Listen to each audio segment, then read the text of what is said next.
എല്ലാവർക്കും വിനീത നമസ്കാരം. ശ്രീമദ് ഭാഗവതം നവമസ്കന്ധം അധ്യായം 22 ശ്ലോകം 14, 15, 16, 17, 18, 19, 20, 21 8 ശ്ലോകങ്ങൾ ഇന്ന് നമുക്ക് നോക്കാം. ശുക്ലാംബരധരം വിഷ്ണും ശശിവർണം ചതുർഭുജം പ്രസന്നവദനം ധ്യായേത് സർവവിഘ്നോപശാന്തയേ നിരവേ സർവലോകാനാം ഭിഷജേ ഭവരോഗിണാം നിധയേ സർവവിദ്യാനാം ദക്ഷിണാമൂർത്തയേ നമഃ. പീതാംബരം കരവിരാജിത ശംഖചക്ര കൗമോദകീ സരസിജം കരുണാസമുദ്രം രാധാസഹായം അതിസുന്ദരമന്ദഹാസം പാതാലയേശമനിശം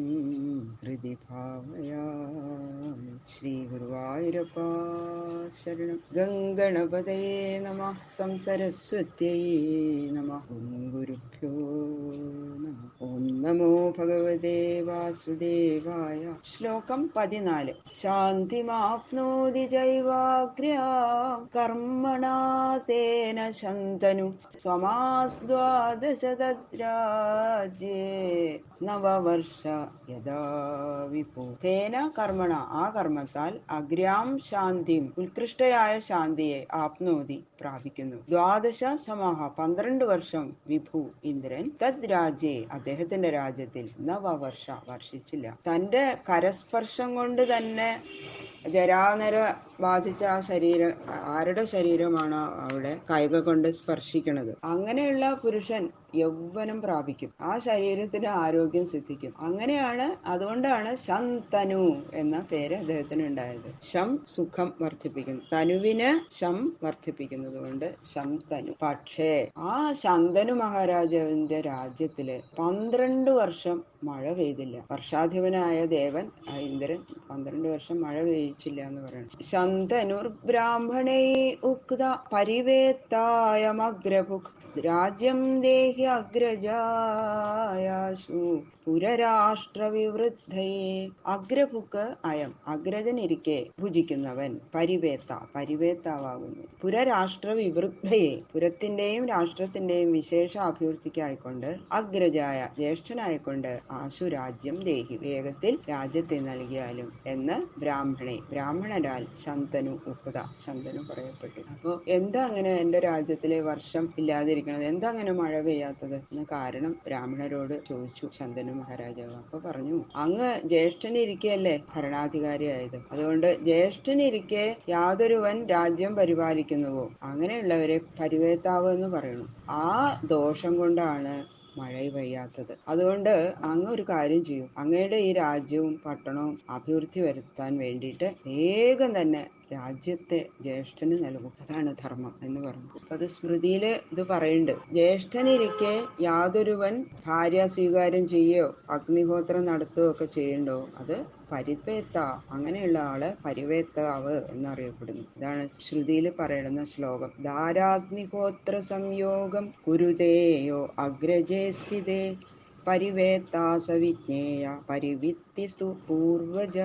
അങ്ങനെയുള്ള ആളെ പരിവേത്താവ് എന്ന് പറയും. ജ്യേഷ്ഠനെ പരിവിത്തി എന്ന് പറയുന്നു. അപ്പൊ ജ്യേഷ്ഠനിരിക്കെ ഭാര്യ സ്വീകരിക്കുകയോ രാജ്യം സ്വീകരിക്കുകയോ ഒക്കെ ചെയ്തു കഴിഞ്ഞാൽ അത് പരിവേത്താവാം. ഏവമുക്തോ ദ്വിജേർജ്യേഷ്ഠം ഛന്ദയാമാസ സോബ്രവീൽ തന്മന്ത്രി പ്രഹൃതേർവിപ്രേ വേദാൽ വിഭ്രംശിതോ ഗിര വേദവാദാദിവാദാൻ വൈ തദാ ദേവോ അവർഷഃ ദേവാവിർയോഗമാസ്ഥായ കലാപഗ്രാമമാശ്രിത സോമവംശേ കലൗ നഷ്ടേ കൃത്കൃതാദൗ സ്ഥാപയിഷ്യതി ബാഹ്ലികാൽ സോമദത്തോ ഭൂരിശ്രവാസ്തദാ. ബ്രാഹ്മണര് ഇപ്രകാരം പറഞ്ഞപ്പോ ശന്തനു വനത്തിൽ വസിക്കുകയായിരുന്നു.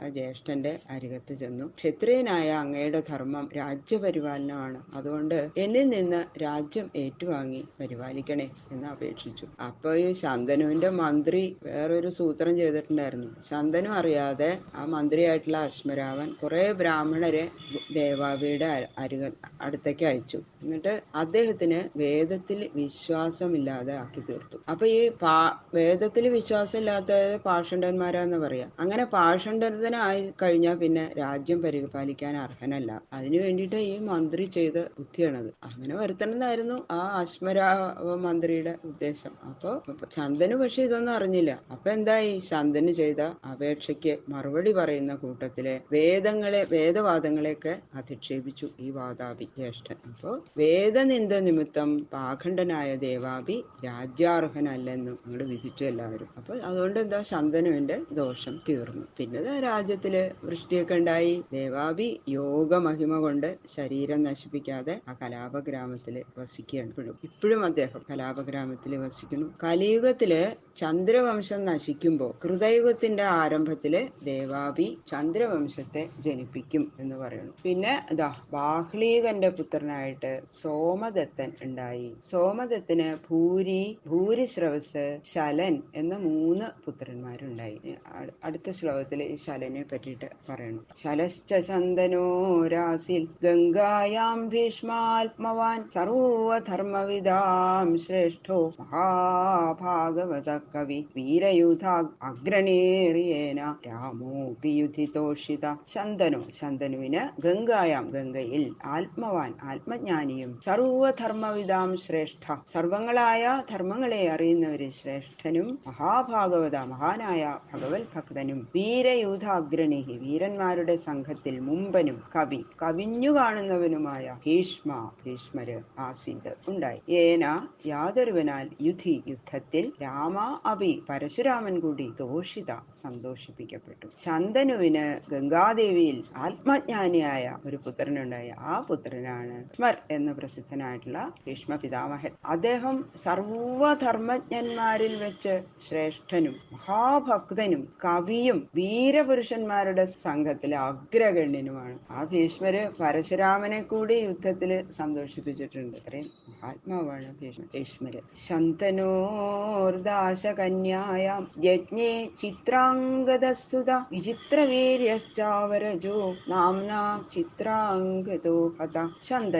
ശന്തനുവിന് ദാശകന്യായ മുക്കുവിന്റെ പുത്രിയിൽ ചിത്രാംഗദനും അവരജ അനുജനായിട്ട് വിചിത്രവീര്യനും ജനിച്ചു. ചിത്രാംഗതൻ നാംന ആ നാമമുള്ളവനാൽ ഹനിക്കപ്പെട്ടു. ശന്തനുവിന് മുക്കുവനാൽ വളർത്തപ്പെട്ട മത്സ്യഗന്ധിനി, യോജനഗന്ധിനി, സത്യവതി എന്ന നാമധേയങ്ങളാൽ സുപ്രസിദ്ധയായ ഉപരിവര വസുവിന്റെ വീര്യത്തിൽ നിന്ന് ഉത്ഭവിച്ച സ്ത്രീയിൽ, അതായത് സത്യവതിയില് ചിത്രാംഗതനും അനുജനായിട്ട് വിചിത്രവീര്യനും ഉണ്ടായി. ശന്തനു ആ സത്യവതിയെ കാമിച്ചു അല്ലെ, മുക്കുവ സ്ത്രീ. അതിലുണ്ടായ പുത്രന്മാരാണ് ചിത്രാംഗതനും വിചിത്രവീര്യനും. ചിത്രാംഗതനെ അതേ പേരോടുകൂടിയ ഗന്ധർവൻ യുദ്ധത്തില് വധിച്ചു. യസ്യാം പരാശരാൽ സാക്ഷാൽ അവതീർണോ ഹരേ കലാ വേദഗുപ്തോ മുനികൃഷ്ണോ യദോഹമിതം അഭ്യഗാം. സാക്ഷാൽ ഹരേ കല, സാക്ഷാൽ ഹരിയുടെ കലയായിട്ട് വേദഗുപ്ത വേദങ്ങളെ രക്ഷിച്ചവനായ